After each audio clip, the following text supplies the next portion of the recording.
हरि की गौरी के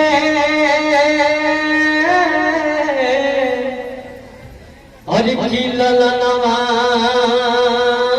बाबा सुमिरनवा करी तोहार हरि की गौरी के गौरी के गौरी के गौरी के लाओ नवाए बाबा सुमिरनवा करी तोहार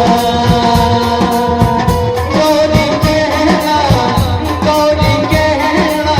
नवाए बाबा सुमिरनवा करी तोहार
गणेश भगवान के बारे में सब कुछ थोड़ा उन्हें जो जानते हैं उनके बारे में गुणगान है ये।